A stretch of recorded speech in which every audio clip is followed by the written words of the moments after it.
Olá, sétimo ano, tudo bem com vocês, meninos? Hoje, pessoal, nós vamos falar sobre os biomas brasileiros de formação florestada, começando por quem? Pela Amazônia. Gente, a Amazônia é o bioma mais importante, não só do Brasil, mas do planeta Terra.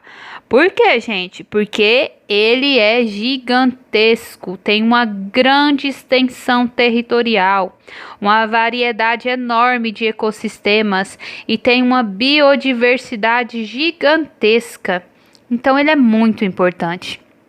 Além disso, pessoal, a Amazônia, ela não é um bioma que ocupa somente o território brasileiro. Outros países que fazem divisa com o nosso país também têm o bioma, né, a Amazônia lá no seu território. Entre esses países estão a Bolívia, a Colômbia, o Equador, as Guianas, o Peru, Suriname e a Venezuela.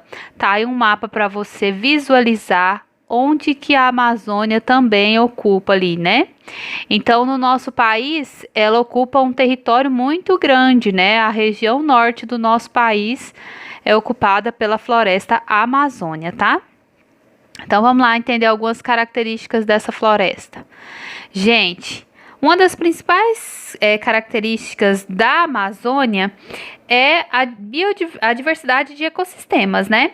Então, nós temos três ecossistemas principais ali na Amazônia, que é a vegetação, né, do bioma, a mata de terra firme, a mata de várzea e a mata de igapó. Vamos entender o que são esses tipos de vegetação aí, né?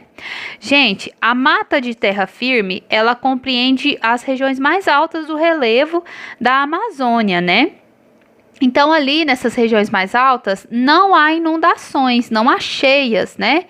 Então, por isso que fala que é de terra firme, porque não existe inundações ali naquele local, elas ficam nas regiões mais altas. As matas de várzea, pessoal, é representada pelas áreas que inundam durante certos períodos do ano. Então, quando tá a época de cheia, essa água sobe e inunda essas matas de várzea, mas é durante um período do ano.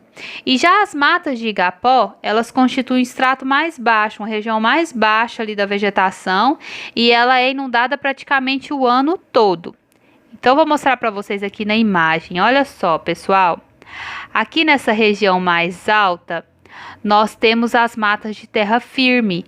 Então, a inundação não chega até aqui, né, na época de cheia. Por isso que elas não sofrem inundações em nenhum período do ano. Já nessa parte aqui, ó, nós temos as matas de várzea. As matas de várzea, elas sofrem inundações em certas épocas do ano, na época das cheias, né, onde os rios aumentam o seu fluxo de água. E aí a água chega aqui até a mata de várzea. E aqui nós temos as matas de igapó, tá vendo que elas ficam dentro da água praticamente, né? Essas matas de igapó aqui, ó, pessoal, o que acontece? Durante todo o ano, praticamente todo o ano, elas ficam inundadas, ok? Gente, como que é o clima da Amazônia, né? O clima de lá, pessoal, é quente e úmido. E tem uma umidade do ar muito elevada. Índice de chuva elevado, sendo mais de 2.000 milímetros de chuva provenientes da própria floresta. O que acontece, gente? Aí, nessa região, né, da Amazônia, nós temos o quê? As árvores formando um dossel. O que é o dossel? É quando as copas das árvores se tocam, ok? Dando um aspecto denso à mata. E isso aí faz com que as temperaturas elas ficam entre 25 e 28 graus Celsius. E aí as chuvas elas ficam constantes ao longo do ano. Por quê? Porque como a mata é densa, a vegetação, as árvores, né? Elas têm uma grande evapotranspiração, ou seja, elas eliminam para a atmosfera uma grande quantidade de vapor de água, formando as nuvens de chuva. Então, praticamente chove quase que o ano todo aí na Amazônia, né? Então, as chuvas, por isso que a gente fala assim, as chuvas, né? 2.000 milímetros de chuva são praticamente provenientes da própria floresta, através da evapotranspiração. Dessa transpiração das plantas, né, das árvores que evaporam formando as nuvens de chuva, ok? Porém, o clima é quente, mas úmido devido à quantidade de água, né, de vapor de água presente na atmosfera desse bioma, ok? Então, aí o índice pluviométrico é a quantidade de chuvas que tem aí nesse bioma, que é muito grande, tá? Então, vamos lá. Gente, a fauna e a flora desse bioma é muito rica. Tem uma diversidade gigantesca de seres vivos, né? De vegetais, de plantas medicinais.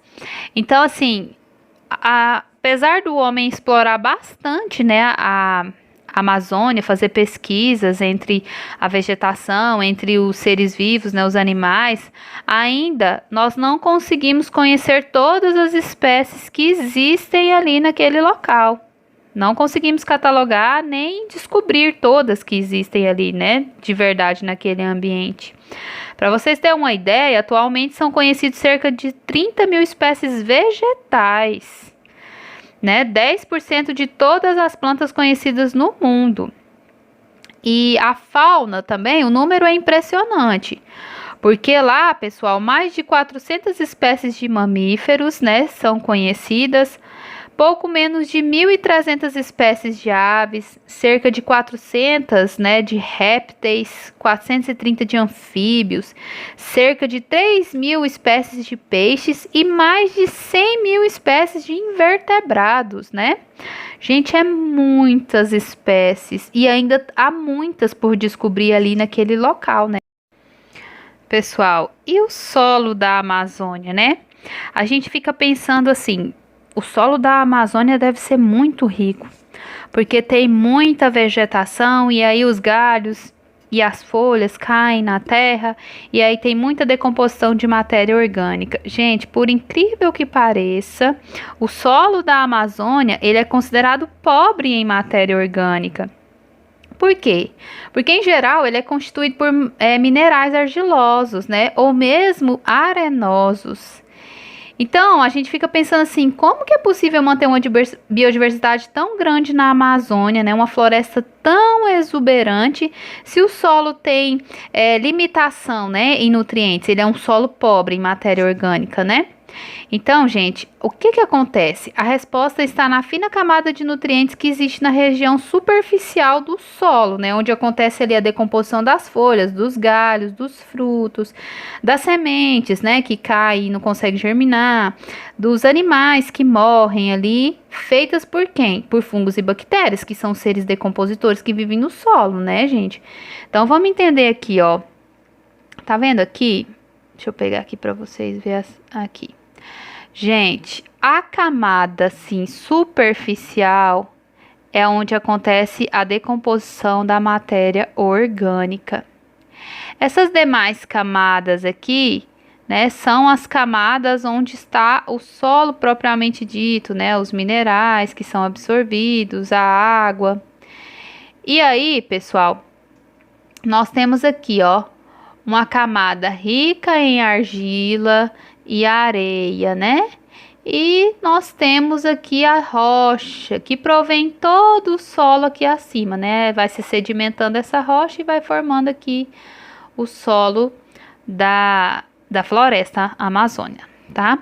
Então, o que que acontece, gente? Esse bioma, ele só tem essa diversidade nessa floresta tão densa, porque mesmo a camada aqui em decomposição sendo superficial, acontece a decomposição da matéria orgânica o tempo todo, né? Cai as folhas, cai os galhos, morrem os animais, mas os fungos e as bactérias, que são seres decompositores, estão ali o tempo todo fazendo a decomposição da matéria orgânica. Então, mesmo sendo pobre em nutrientes, a decomposição da matéria orgânica acontece o tempo inteiro. Por isso que a floresta é tão exuberante. Porque o que os seres decompositores fazem? Eles devolvem o nutriente para o solo, né? E as plantas aproveitam desses nutrientes para poder crescer e ter o seu metabolismo fortalecido, ok? Gente, a Amazônia não é segredo para ninguém que a gente sabe que lá tem uma grande exploração dos recursos daquele local, né? Tanto dos recursos da flora quanto dos recursos da fauna. Há uma grande exploração ali na Amazônia. Gente, a pesca na Amazônia, ela é tradicional, é uma atividade tradicional das comunidades indígenas e das comunidades ribeirinhas que vivem naquele local. E tanto as comunidades indígenas como as ribeirinhas, elas praticam uma pesca sustentável, ou seja, eles exploram ali do recurso, mas eles exploram de forma sustentável, ou seja, eles não vão destruir os recursos, eles vão usar aqueles recursos só para alimentação deles, né? E também alguns vendem, né, os peixes que eles pescam ali, mas é uma pesca artesanal, né? Não é uma pesca em massa, onde pega muitos peixes. Eles não pescam na época da reprodução dos peixes. Então, assim, eles cuidam, porque eles sabem que eles dependem daquilo ali para sobreviver. Por isso que é uma pesca sustentável. Eles pescam para o próprio sustento, mas eles deixam recursos para gerações futuras. Eles não esgotam os recursos. Entenderam? Então ali eles pescam peixes como pirarucu, pintado, aruanã, tucunaré, entre outros. E esses peixes sempre foram a fonte de proteínas para a alimentação deles e também fonte de renda para eles sobreviverem, né? Porém, pessoal, de uma certa época para cá, tem acontecido lá na Amazônia a pesca comercial, que não é em pequena escala, como os indígenas e os ribeirinhos fazem, é uma pesca em larga escala. Ou seja, eles têm pescado muito em qualquer época do ano, até na época da reprodução dos peixes, eles pescam de forma insustentável, né, sem pensar na extinção dessas espécies, sem pensar em deixar recursos para geração futura, sem fiscalização nenhuma. Eles pescam e não importam se esses peixes vão ser extinguidos, né? Então, isso preocupa muito, porque também há a pesca clandestina, né? O que a gente chama de pesca clandestina, sem controle das autoridades. Em períodos indefesos, onde os peixes estão se reproduzindo. Então, esse tipo de pesca é proibido, mas infelizmente não tem uma fiscalização efetiva que consiga proibir que aconteça esse tipo de pesca. Então, qual é o nosso medo, né? Medo de que não dê tempo desses peixes se reproduzirem e aí algumas espécies podem ser extintas. E se essas espécies forem extintas, pode acontecer um desequilíbrio da cadeia alimentar. Então, assim, gente, é uma preocupação muito grande quanto à pesca clandestina, essa pesca sem fiscalização, essa pesca sem desenvolvimento sustentável, né? Sem sustentabilidade. Outro fator, né, que prejudica e que preocupa muito os defensores, né, da Amazônia é a questão do desmatamento e das queimadas. Gente, o que significa desmatar? Significa retirar a vegetação de um local. Então, quando a gente tira a vegetação daquele local, né, que é o desmatamento causado pelo ser humano, o que vai acontecer? Vai ter um desequilíbrio naquele ecossistema, um desequilíbrio naquele bioma, porque ali tinham seres que viviam naquele local, né, que dependiam daquele local. A gente sabe que a floresta, as árvores da floresta, ela contribui, né, para a umidade do ar daquele local, para a oxigenação daquele local também. Então, eu não sei se vocês se lembram, mas no mês de agosto do ano passado, moveu-se a atenção do mundo inteiro. Por quê? Porque aconteceu ali, né, uns focos de incêndio, muitos focos de incêndio na Amazônia. 196% dos focos de incêndio, né? Então, gente, a preocupação é o quê? A queimada, ela causa, né, o desmatamento. E desmatando, né, essa floresta, vai ter a extinção de espécies vegetais, extinção de espécies animais e vai ser muito difícil recuperar essa floresta. Mas na frente a gente vai falar da Mata Atlântica e a gente vai ver que ela foi muito explorada no início da colonização do Brasil. Quando os portugueses chegaram, houve uma intensa exploração das árvores, como o pau-brasil na Mata Atlântica. E o que acontece? A gente tem menos de 17% ali daquela floresta preservada. Então, muito foi se explorado ali. E o nosso medo é que a Amazônia aconteça a mesma coisa, que o desmatamento continue, né? Que a exploração da madeira continue, a exploração de outros produtos continue, e aí sobre pouco do território daquela floresta que é tão importante, e não só para o Brasil, mas para o mundo todo, né? Ali tem muitos recursos que podem ser explorados sim, mas de forma sustentável, de forma a pensar no futuro, de não acabar com os recursos que existem ali naquela floresta, né? Então, assim, é necessário o plantio de novas árvores, da preservação do leito dos rios, de espécies que estão ameaçadas de extinção. Então, quando acontece essa questão do desmatamento, né, eles desmatam para quê, professora? Para plantio, né, de lavouras, para criação de gado, para exploração da madeira. Então, fora isso, as queimadas também elas vão ter fuligem, fumaça, que vai causar problemas de saúde às pessoas que moram ali naquele local, né, problemas respiratórios. Gases liberados que vão aumentar o efeito estufa, né, o gás carbônico, por exemplo, que é liberado na combustão, nós já estudamos isso. Ele é um gás poluente da atmosfera que causa o aumento do efeito estufa e diversas consequências para o clima. Então, isso, gente, tem que ser tudo observado. As pessoas, né, nós brasileiros e todos precisamos zelar pelo futuro da Amazônia. E, além de tudo isso, nós temos lá na Amazônia, aqui eu vou mostrar para vocês, ó, imagens, tá vendo, gente? Olha só, as queimadas, né? E eu quero chamar a atenção para vocês a extensão territorial que é desmatada. Isso aqui provavelmente tudo para exploração de madeira. Olha só, antes existia uma floresta densa nesse local que foi desmatado, né? Imagine quantos anos que demora para recuperar as árvores que aqui estavam, né? É muito triste a gente ver esse tipo de situação. Nós temos também lá na Amazônia o que nós chamamos de extrativismo, que é o quê? É extrair produtos ali da floresta, né? Dentre esses produtos que são extraídos da floresta, nós temos a borracha, né? Que é o látex. O látex é uma seiva liberada das seringueiras, e aí as pessoas usam esse látex para produção da borracha. Nós temos o açaí, que é bastante explorado ali da floresta amazônica. Vários peixes que nós já vimos, né? Já falamos sobre eles, que são, né, explorados também.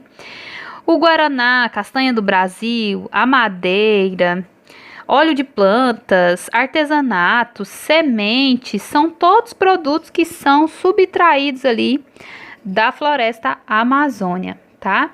Então, o que tem que acontecer? A gente pode explorar esses recursos? Pode, mas de que forma? De forma sustentável, de forma que você explore, mas, por exemplo, replante, cuide para que os peixes, por exemplo, não sejam pescados na época da reprodução, porque senão eles vão entrar em extinção e aí não vai haver mais peixes, né? Para gerações futuras. Então, é necessário, gente, um planejamento e uma fiscalização para que a extração da madeira, para que a extração desse látex, extração do açaí, possa ser de forma sustentável, de forma que não explore o produto até ele esgotar, mas que pense em deixar esse produto para gerações futuras. Hoje, os ambientalistas, eles se preocupam muito com essa questão do desenvolvimento sustentável ali na Amazônia, né? Então, eles buscam e lutam para que ela seja um território preservado. Além disso, existem muitas pessoas que moram e dependem, né, da Amazônia. Eles habitam naquele bioma e necessitam dele para sobrevivência. Mas aí a ambição do homem é maior, explora e nem pensa naquelas pessoas que estão ali, vivendo ali. E todos os seres vivos que vivem ali dependem daquela floresta, né?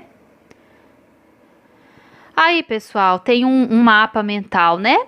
Do bioma Amazônia. Então, se vocês quiserem transferir esse mapa mental para o caderno de vocês, lembre-se que o mapa mental, ele é para facilitar os estudos, né? Então, se vocês quiserem transferir ele para o caderno, vai facilitar para vocês lembrarem das características ali do bioma da Amazônia, ok? Então, pessoal, dúvidas? Se tem alguma dúvida sobre a Amazônia, mande-me um e-mail lá no e-mail institucional que vou responder vocês, tá? Assim que eu visualizar o e-mail, eu respondo vocês. Então, chegou a hora de estudar, a hora de mostrar que você aprendeu, né? E a hora também de você ter as suas dúvidas, é a hora de fazer atividade. Se tem dúvida, né? É na atividade que elas vão surgir. Um beijo, pessoal, e até o nosso próximo bioma, que é a Mata Atlântica, ok? Até mais.